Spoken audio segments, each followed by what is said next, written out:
नमस्कार। वैसे देखा जाए तो रिश्तेदारों से हर कोई परेशान है। कोई इस बात के लिए परेशान है कि उसके यहाँ कोई रिश्तेदार आता ही नहीं, तो कोई इसलिए परेशान है कि उसके यहाँ जब देखो तब रिश्तेदार मुंह उठा के चले आते हैं, कोई प्राइवेसी ही नहीं है। खैर, एक छोटा बच्चा था जो रिश्तेदारों से परेशान था, इसलिए क्योंकि उसके यहाँ कोई नहीं आता था, लेकिन उसको अपनी समस्या का हल मिला और उत्तर भी मिला अपने प्रश्न का। तो एक जो बच्चा था उसके पिताजी की मृत्यु हो गई। घर में केवल माँ और दादी बची। उनके पास बहुत छोटी सी थोड़ी सी ज़मीन थी जो ऊसर हो गई थी, बंजर हो गई थी। उसमें कुछ उगता नहीं था। माँ दूसरे घरों में काम करके किसी तरह से उसको पाल रही थी। अब बच्चा दादी के पास रहता तो कहानी सुनता, सोता, बातें करता।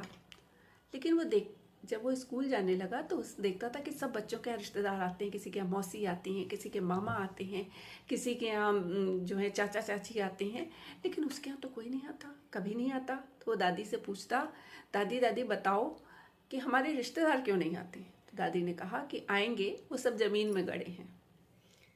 बच्चा छोटा था तो मान गया। उसने सोचा हाँ, रिश्तेदार ज़मीन में गड़े हैं, नहीं आ सकते। फिर कुछ समय बाद और समय बीता। बच्चा थोड़ा और बड़ा हुआ। वो दादी से यही प्रश्न पूछता, दादी हमारे यहाँ कोई रिश्तेदार आता क्यों नहीं है। दादी का यही उत्तर होता, बेटा हमारे रिश्तेदार ज़मीन में गड़े हैं। लेकिन जब वो किशोर हुआ और उसने दादी से यही बात पूछी कि दादी हमारे रिश्तेदार क्यों नहीं आते, और दादी ने यही उत्तर दिया, तो उसे गुस्सा आ गया। लाओ ज़मीन खोद के देखते हैं कहाँ गड़ गए हैं रिश्तेदार। उसने ज़मीन खोदी। फिर जब खोद दी तो कोई रिश्तेदार मिला नहीं। उसने दादी से कहा कोई रिश्तेदार नहीं मिला। ने कहा अच्छा, तुमने ज़मीन तो खोद ही दी है, तो चलो इसमें बीज डाल दो। बीज डाले। अब बीज डाल ही दिए तो सिंचाई कर लो। सिंचाई कर ली और फसल खड़ी हो गई, और फसल पूरे सोने की तरह खेत को भर दिया फसल ने। कुछ समय बाद उसके रिश्तेदार आने लगे। अब उसे समझ में आया कि समृद्धि के कारण रिश्तेदार आ रहे थे। जब वो दुखी था, दीन था, गरीब था, तो रिश्तेदार नहीं आ रहे थे। दरअसल रिश्तेदार आने का जो स्वार्थ था वो उसको समझ में आ गया। तो ये कहानी जो बहुत ही प्रेरणादायक कहानी है और बहुत ही क्या कहते हैं कि युगों से चली आ रही है, एक लोकोक्ति के रूप में प्रसिद्ध है।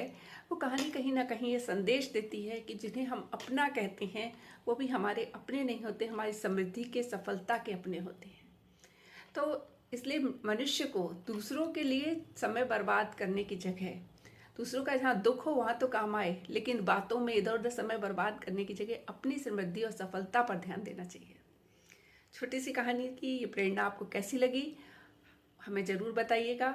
और अगर आपको हमारा काम पसंद आता है तो चैनल को सब्सक्राइब करिए, वीडियो को लाइक करिए कमेंट करके।